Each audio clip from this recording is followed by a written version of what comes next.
मई 2025 में wholesale inflation यानी WPI 14 month के लोएस्ट लेवल पर आ गया है। होलसेल इन्फ्लेशन का गिरना देश की इकोनॉमी रिकवरी और प्राइसेस स्टेबिलिटी के लिए एक पॉजिटिव सिग्नल है। आपको बता दें कि अगर होलसेल प्राइस इंडेक्स की डेफिनेशन को देखें, डब्ल्यूपीआई एक ऐसा इंडेक्स है जो गुड्स की होलसेल प्राइसेस को मेजर करता है। इसका बेस ईयर अभी 2011-12 है। सिर्फ गुड्स इंक्लूड होते हैं इसमें, सर्विस नहीं। याद रखेंगी मेरी इन बातों को। कुछ दिन पहले ही मैंने आपको सीपीआई भी काफ़ी अच्छे से एक्सप्लेन किया था। तो अगर आपने उस वीडियो को नहीं देखा है, तो उस वीडियो को जाकर पहले देखिए। आइए जानते हैं अब कि डब्ल्यूपीआई के कौन-कौन से कंपोनेंट होते हैं। तो इसके 3 कंपोनेंट हैं जिसमें प्राइमरी आर्टिकल्स आते हैं, एग्रीकल्चर और मिनरल्स। वहीं फ्यूल और पावर इसका दूसरा कंपोनेंट है जिसमें क्रूड ऑयल, नेचुरल गैस, कोल और इलेक्ट्रिसिटी है। वहीं मैन्युफैक्चर गुड्स की बात करें तो 64.23% इंडस्ट्रियल गुड्स के प्राइसेस इसके कंपोनेंट्स में आते हैं। प्राइमरी आर्टिकल्स की बात करें तो 22.62% और फ्यूल पावर की बात करें तो 13.15% है। वहीं अगर सीपीआई और डब्ल्यूपीआई के डिफरेंस की बात करें तो कंज्यूमर प्राइस इंडेक्स जो है रिटेल प्राइसेस को मेजर करता है जो कंज्यूमर को पे करना पड़ता है। वहीं डब्ल्यूपीआई प्रोड्यूसर प्राइसेस या होलसेल लेवल पर प्राइस मूवमेंट को कैप्चर करता है।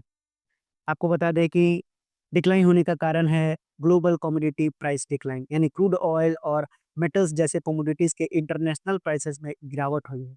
वहीं अगर डोमेस्टिक फैक्टर कंसीडर करें तो एग्रीकल्चरल आउटपुट में सुधार और सप्लाई चेन का स्टेबलाइज होना है।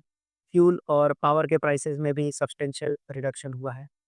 मॉनेटरी पॉलिसी के इम्पैक्ट को देखें, यानी आरबीआई यानी रिजर्व बैंक ऑफ इंडिया की टाइट मॉनेटरी पॉलिसी ने डिमांड को कंट्रोल करने में मदद की है।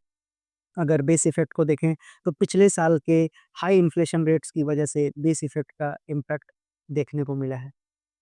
वहीं अगर इसके इम्प्लीकेशंस को देखें तो कॉस्ट ऑफ प्रोडक्शन गिरता है, यानी मैन्युफैक्चरिंग और इंडस्ट्रीज़ के लिए रॉ मटेरियल सस्ता होता है। लो इन्फ्लेशन से इंडियन गुड्स ग्लोबली कॉम्पिटिटिव होते हैं। वहीं कंज्यूमर पर इसका इम्पैक्ट देखें तो डायरेक्ट बेनिफिट कंज्यूमर प्राइस पर नहीं आता क्योंकि डब्ल्यूपीआई कंज्यूमर लेवल पर प्राइस कैप्चर नहीं करता है। लेकिन लॉन्ग टर्म में सीपीआई पर पॉजिटिव इम्पैक्ट देखने को मिलता है। अगर पॉलिसी डिसीजन की बात करें तो उनमें इंटरेस्ट रेट डिसीजन और फिस्कल स्पेस जैसे पैरामीटर्स को गिनती करते हैं। डब्ल्यूपीआई गिरावट से आरबीआई अपनी मॉनेटरी पॉलिसी को रिव्यू करेगा, वहीं सरकार के लिए सब्सिडीज और सोशल स्कीम के लिए ज़्यादा स्कोप होता है। अगर चैलेंजेस को देखें कि डब्ल्यूपीआई गिरने पर क्या चैलेंजेस हो सकते हैं, तो सीपीआई और डब्ल्यूपीआई का डिस्करेक्शन हो सकता है, यानी रिटेल इन्फ्लेशन सीपीआई और होलसेल इन्फ्लेशन यानी डब्ल्यूपीआई के ट्रेंड्स कभी-कभी अलग होते हैं। जैसे अगर एग्जांपल की बात करें तो फूड इन्फ्लेशन कंज्यूमर लेवल पर हाई रह सकती है। अगर ग्लोबल अनसर्टेनिटी की बात करें तो रशिया यूक्रेन वार और जियोपॉलिटिकल टेंशन्स की वजह से कमोडिटी प्राइसेस में दोबारा उथल-पुथल हो सकती है। आपको बता दें कि डब्ल्यूपीआई का 14 मंथ के लो पर आना एक अच्छा इंडिकेटर है, लेकिन इसका कंप्लीट बेनिफिट तभी होगा जब सीपीआई भी स्टेबल होगा। सरकार और आरबीआई को इस गिरावट का फायदा उठाते हुए लॉन्ग टर्म स्ट्रक्चरल रिफॉर्म पर फोकस करना चाहिए। आशा करते हैं मेरे द्वारा दी गई जानकारी आपको पूरी तरह से क्लियर हो गई होगी।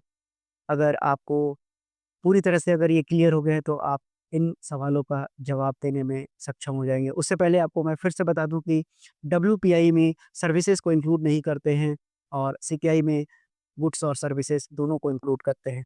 आपको बता दें कि बेस ईयर 2011-12 है डब्ल्यूपीआई का, वहीं 2012 है सीपीआई का। ये आप याद रखेंगे, हर प्रतियोगिकी परीक्षाओं में ये सवाल पूछा ही जाता है। चलिए बढ़ते हैं अपने पहले सवाल की ओर, जहाँ आपसे पूछा है कि what does a decline in the wholesale price index indicate, यानी कि डब्ल्यूपीआई किस चीज़ को इंडिकेट करता है अगर डिक्लाइन हो रहा है तो? तो मैंने बताया कि इस सवाल का उत्तर हो जाएगा decrease in the cost of goods at the wholesale level. बढ़ते हैं अगले सवाल पे, जहाँ पर पूछा गया है कि which sector has the highest weightage in the WPI? तो मैंने बताया मैन्युफैक्चर प्रोडक्ट। अब देखिए मैन्युफैक्चर्ड प्रोडक्ट सबसे ज़्यादा वेटेज रखता है इस डब्ल्यूपीआई में, और उसका परसेंटेज अगर मैं आपको बताऊँ तो उसका परसेंटेज है 64.23%। 64.23% आपको याद रखने की ज़रूरत नहीं है, आप याद रखेंगे मैन्युफैक्चर्ड प्रोडक्ट। अगर मैं आपको तीनों के नाम एक बार फिर से रिकॉल करा दूँ, तो मैंने लेक्चर्स लेते समय आपको कहा था कि 3 जो फैक्टर्स हैं उनमें प्राइमरी आर्टिकल्स है यानी एग्रीकल्चरल और मिनरल के प्राइसेस यानी 22.62%, फ्यूल और पावर 13.15% जिसमें क्रूड ऑयल, नेचुरल गैस, कोल और इलेक्ट्रिसिटी इंक्लूड है। वहीं मैन्युफैक्चर गुड्स 64.23% है, जहाँ इंडस्ट्रियल गुड के प्राइसेस हैं। तो आपको मेरे द्वारा दी गई जानकारी फिर से समझ में आ गई होगी। अब आपसे पूछा गया है अगला सवाल कि how is WPI different from CPI? तो मैंने एक्सप्लेन किया कि डब्ल्यूपीआई में सर्विस नहीं इंक्लूड करते, वहीं सीपीआई में सर्विस को इंक्लूड किया जाता है।